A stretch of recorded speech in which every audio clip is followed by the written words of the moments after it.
12% মানে হলো ১,০০,০০০ টাকা কেউ বিনিয়োগ করলে বছরে ১২,০০০ টাকা পাওয়া যাবে, যার পুরোটাই ট্যাক্স ফ্রি।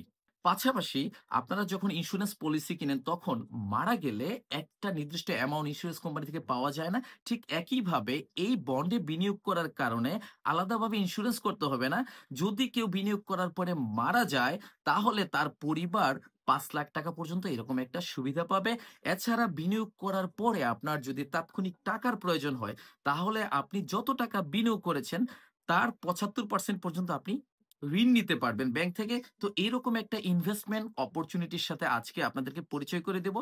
বলছি বাংলাদেশ সরকারের শতভাগ নিরাপদ সরকারি ওয়েজানাস ডেভেলপমেন্ট বন্ডের কথা।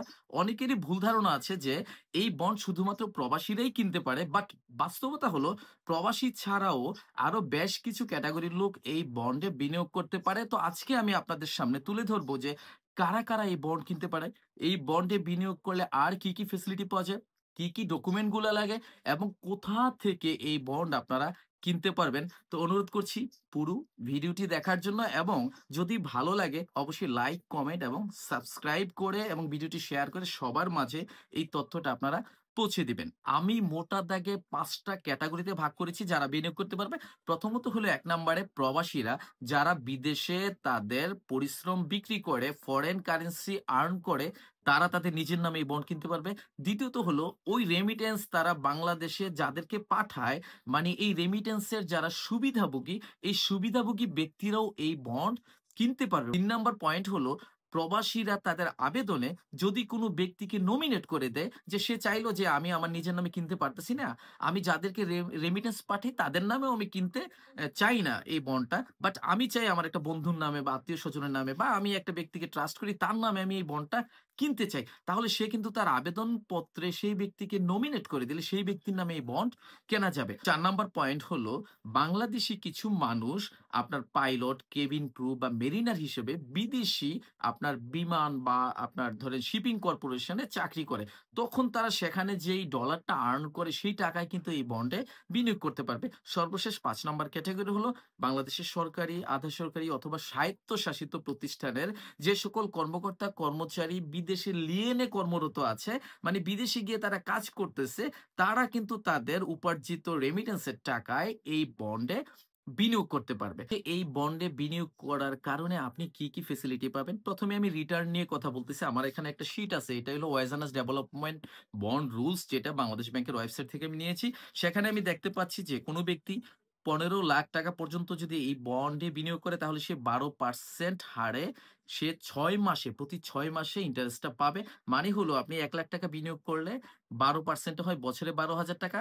৬ মাসেরটা একসাথে ৬,০০০ টাকা আপনি পাবেন। বাট ১৫,০০,০০০ টাকার বেশি কেউ যদি বিনিয়োগ করে মানে ৩০,০০,০০০ টাকা পর্যন্ত বিনিয়োগ করে তখন সেটার উপরে সে পাবে ১১% হারে।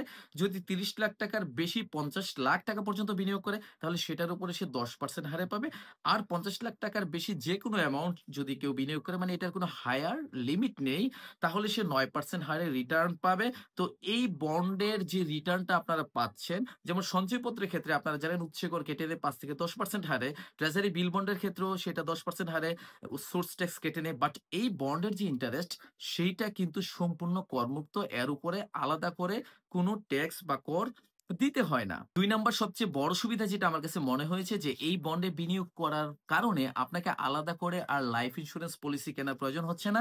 যদি আপনি মারা যান ৫৫ বছর বয়সের আগেই, তাহলে আপনি যত টাকা বিনিয়োগ করেছেন সেই বিনিয়োগের উপর নির্ভর করে আপনার পরিবার মানে যাকে আপনি এই বন্ডে নমিনি করে যাবেন তারা সর্বোচ্চ ৫,০০,০০০ টাকা পর্যন্ত ডেথ রিস্ক বেনিফিট পাবে। আপনি বন্ডে বিনিয়োগ করার পরে আপনার যদি তাৎক্ষণিক টাকার প্রয়োজন হয় তাহলে আপনি যত টাকা বিনিয়োগ করেছেন তার ৭৫% পর্যন্ত আপনি ব্যাংক থেকে এই বন্ডগুলো বন্ধক রেখে লোন নিতে পারবেন। এই বন্ডে আপনি একবার বিনিয়োগ করলে আপনি দেশে চলে আসার পরেও আপনি চাইলে সর্বোচ্চ ২ মেয়াদে, মানে এই বন্ডের মেয়াদ তো হলো ৫ বছর।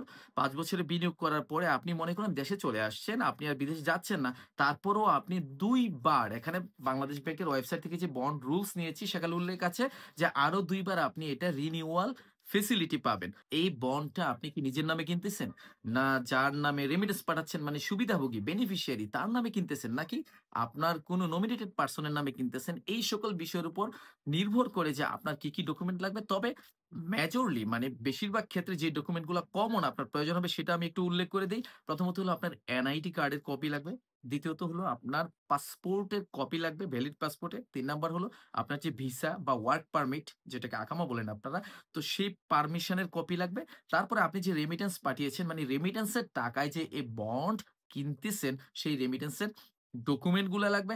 এছাড়া যেখান থেকে বন্ড কিনবেন সেই অফিসই আপনাকে বলে দিবে যে আর কোনো ডকুমেন্ট আপনাকে সরবরাহ করতে হবে কিনা। বাংলাদেশ ব্যাংকের যে ওয়েবসাইট থেকে আমি যে এই বন্ড রুলসটা আমি নিয়েছি সেখানে ৩৭ টি ব্যাংকের অ্যাড্রেস মানে ওই অফিসারদের নাম, মোবাইল নাম্বার এবং ইমেইল আইডি দেয়া আছে। যেখানে আপনারা একটি হ্যালো করে অথবা একটি মেইল করে আপনারা তাদের সাথে যোগাযোগ করে আপনাদের পছন্দনীয় কোনো ব্যাংকের মাধ্যমে অথবা সেই ব্যাংকগুলোর যদি দেশের বাইরে কোনো অফিস থাকে, যেমন আপনারা জানেন আমাদের দেশে সরকারি সোনালী ব্যাংক, জনতা ব্যাংক ওদের দেশের বাইরেও অফিস আছে। সেই অফিসগুলো থেকেও কিন্তু আপনারা এই বন্ড কিনে নিতে পারেন। তো আমি এই ৩৭ টি ব্যাংকের যোগাযোগ করার যে লিংক সেটা আমি এই ভিডিওর কমেন্ট বক্সে আমি দিয়ে দিলাম। আপনারা সেখানে গিয়ে আপনাদের পছন্দনীয় যেকোনো ব্যাংকের উপর যদি ক্লিক করেন তাহলে সেই ব্যাংকের যে সকল অফিসাররা এই বন্ড বিক্রয়ের সাথে জড়িত তাদের নাম, designation, mobile number, email address এবং অফিসের ঠিকানা দেয়া আছে। আপনারা পছন্দনীয় জায়গায় আপনারা যোগাযোগ করে মানে একটা ফোনে আগে কথা বলে আপনি জেনে নিতে পারেন যে আপনাকে কি ডকুমেন্ট বা কিভাবে আগাইতে হবে। তো সেগুলো দেখে সে সকল ডকুমেন্ট নিয়ে আপনারা প্রস্তুতি নিয়ে আপনারা যারা প্রবাসে আছেন অথবা যাদের আত্মীয়স্বজন, বন্ধু-বান্ধব প্রবাসে থাকে তারা কিন্তু বৈদেশিক রেমিটেন্সের টাকায় এই সুবিধাযুক্ত শতভাগ নিরাপদ ওয়েজানাস ডেভেলপমেন্ট বন্ড ক্রয় করতে পারে এবং তাদের ইনভেস্টমেন্টের যে একটা নিরাপত্তা সেটা কিন্তু তারা নিশ্চিত করতে পারে।